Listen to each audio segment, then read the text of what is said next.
सोचो, आप समुद्र के बीचों बीच में बैठकर यात्रा कर रहे हो।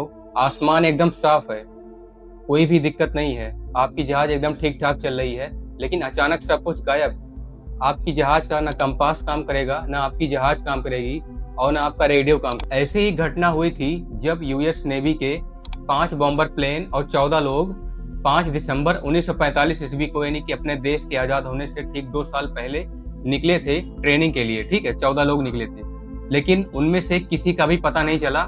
लास्ट रेडियो मैसेज था कि हम खो गए हैं, कुछ समझ नहीं आ रहा है, क्या करें। और उसके बाद कुछ नहीं मिला, न मलबा न वो जगह थी बरमूडा ट्रायंगल। जी हाँ दोस्तों, हम बात कर रहे हैं बरमूडा ट्रायंगल की, जहां पर आज भी 100 साल में 1000 से ज्यादा लोग गायब हो चुके हैं, जिसकी रिपोर्ट यूएस नेवी के पास। अब दोस्तों, आपके मन में एक प्रश्न आया होगा कि आखिर में बरमूडा ट्रायंगल है कहाँ, जिसकी मैं बात कर रहा हूँ आपसे। आइएगा समझते हैं इसे विस्तार पूर्वक।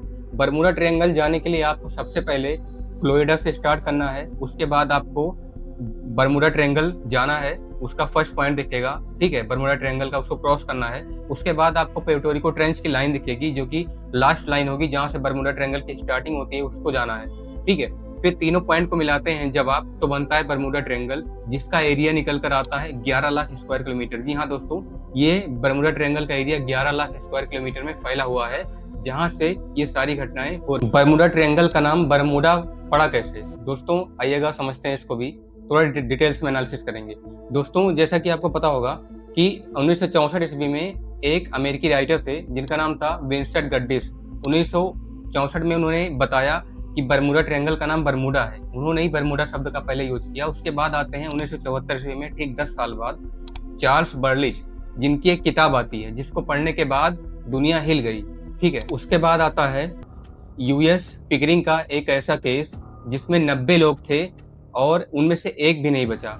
इस किताब में ठीक ऐसा ही लिखा था, जो कि जिसकी मैं बात कर रहा हूँ, चार्ल्स बर्लिच की। ठीक है, जो कि 1974 ईस्वी में प्रकाशित हुई थी, और उसमें एक भी लोग भी नहीं बचे। तब से लेकर के ये गायब होने का सिलसिला, यानी कि 1974 ईस्वी में लिखी गई किताब में से गायब होने का जो सिलसिला है, तब से लेकर के आज तक चल रहा है, और उनमें से एक भी लोग नहीं बचे। इसके बाद आते हैं 3 सबसे बड़े केसेस जिनकी मैंने पहले बात की थी। पहला केस है फ्लाइट 19, जो कि 1945 में उड़ी थी। वही 5 बॉम्बर प्लेन और 14 लोग जो कि ट्रेनिंग के लिए निकले थे, लेकिन उनमें से एक भी नहीं बचा। पायलट बोला कि कुछ समझ नहीं आ रहा है, पानी सबसे अलग दिख रहा है, ये नहीं समझ में आ रहा है कि डायरेक्शन प्लेन की कहाँ पे जो है की जाए, कहाँ पे प्लेन को जो है इधर राइट या फिर लेफ्ट जो है मोड़ा जाए। उसके बाद फिर 2 लोग बचाने के लिए गए, लेकिन वो भी गायब। उसके बाद कुछ नहीं। इसके बाद आता है दूसरा सबसे बड़ा केस, जो कि होता है यूएसबी साइक्लोप्स, जो कि 1918 में हुआ था। इस केस में ये हुआ था कि इसमें एक बहुत बड़ा जहाज 309 लोगों को बिठा करके कोयला लेकर के, यानी कोयला से पूरी तरह लोडेड था ये जहाज, जा रहा था बरमूडा ट्रायंगल से होते हुए। लेकिन इसका भी लास्ट मैसेज आया कि सब कुछ ठीक है। अगला मैसेज नहीं आया कि जहाज को किस डायरेक्शन में जो है मूव करना है, कहाँ पे जाकर के इस जहाज को रोकना है। ठीक है, किस बंदरगाह पे जाकर के इस जहाज को रोकना है, कोई भी मैसेज नहीं आया। सब के सब लोग गायब। और वही घटना हुई जो कि पहले केस में, और ये यूएस नेवी का, यानी केस 2, जिसमें सबसे बड़ी घटना हुई थी, 309 लोग गायब हो गए थे एक साथ। ये यूएस नेवी का सबसे बड़ा नॉन वॉर लॉस माना जा रहा है, क्योंकि इसमें बिना वॉर हुए 309 लोग गायब हो गए और पता ही नहीं चला कि लोग कहाँ गए।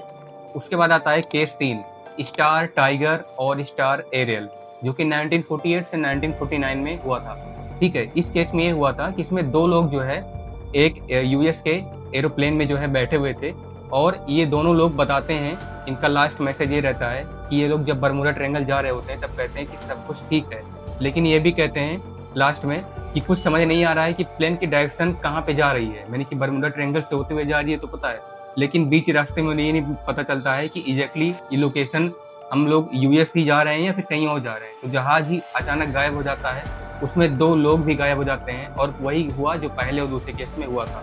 ये सारे के सारे लोग 309 लोग, पहले जहाज वाला केस जिसमें 5 बॉम्बर प्लेन था, 5 बॉम्बर प्लेन का 14 लोग ट्रेनिंग के साथ एक साथ जा रहे थे, वो भी गायब। दूसरे केस में 309 लोग एक साथ जा रहे थे, वो भी गायब। और तीसरे वाले केस में जिसमें 2 पैसेंजर एक ही प्लेन में सवार होकर जा रहे थे, वो भी गायब। और तीनों में एक ही घटना हुई कि डायरेक्शन शो नहीं हो रहा, ये कॉमन बात। इसके बाद दोस्तों होता क्या है कि 4 सबसे बड़ी थियरीज निकलकर सामने आती हैं। थियरी नंबर 1 साइंस से संबंधित है, मीथेन गैस।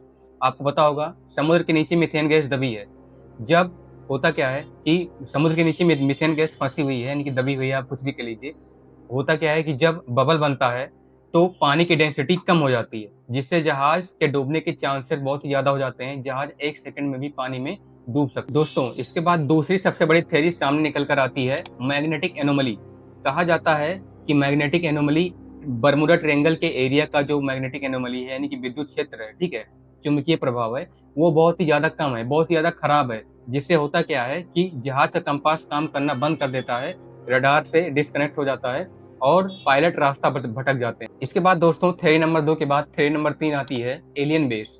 जी हाँ दोस्तों, एलियन बेस एक ऐसा बेस, कुछ लोगों का ऐसा मानना है कि समुद्र के नीचे यूएफओ का एलियन बेस है, जो कि ये होता है उसमें कि पता नहीं चलता लोगों को कि लोग कहाँ चले जाते हैं। ऐसा मानना है लोगों का कि लोगों को एलियन उठा कर ले जाते हैं, लेकिन जहाँ से वो एलियन लोगों को उठा कर ले जाते हैं, न वो लोकेशन शो करता है और जहाँ पर एलियन ले जाते हैं वो लोकेशन भी शो नहीं करता है, जिससे लोग गायब होते जाते हैं। दोस्तों, इसके बाद थ्योरी नंबर 4 आती है, जो कि 3 थ्योरी तक हम लोग समझ चुके हैं। थ्योरी नंबर 4 में बात आती है अटलांटिस की। जी हाँ दोस्तों, वही अटलांटिस जो कि एक डूबी हुई सिटी कहा जाता है।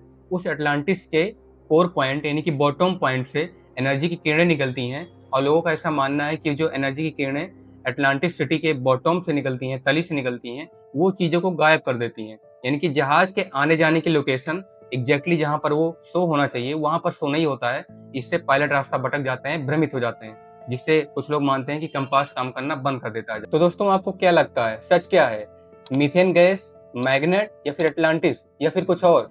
आपके दिमाग में जो भी आ रहा होगा।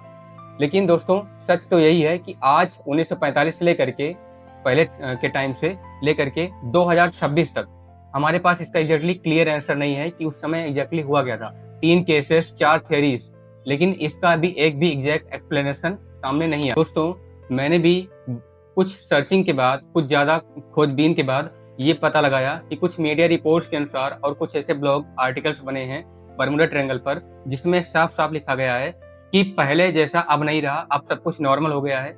बर्मुडा ट्रायंगल पर जहां पर लोग जाने से डरते थे, वहां पर अब सबसे ज्यादा ट्रैफिक है, सबसे ज्यादा लोग आना जाना उसी रास्ते से पसंद करते हैं। और सबसे खास बात दोस्तों ये है कि जब मैंने इंटरनेट पर खोजना शुरू किया, गूगल पर, यूट्यूब पर, इंस्टाग्राम पर, ठीक है, तो इसका सबसे ज्यादा मुझे डॉक्यूमेंट्री वीडियोस, इस पर ब्लॉगिंग के आर्टिकल्स मिले मुझे, जितना मुझे लगा नहीं था कि किसी ने इस पर वीडियो बनाया हो। तो दोस्तों, आपको क्या लगता है कि बर्मुडा ट्रायंगल पर 1945 से लेकर के आज तक क्या हुआ होगा, वो मेन इंसिडेंट में क्या हुआ होगा? आप लोग अपने विचार हमें कमेंट सेक्शन में जरूर दीजिएगा।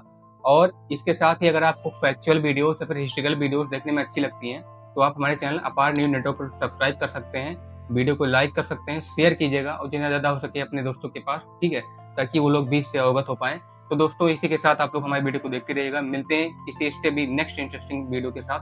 तब तक के लिए धन्यवाद। जय हिंद, वंदे मातरम।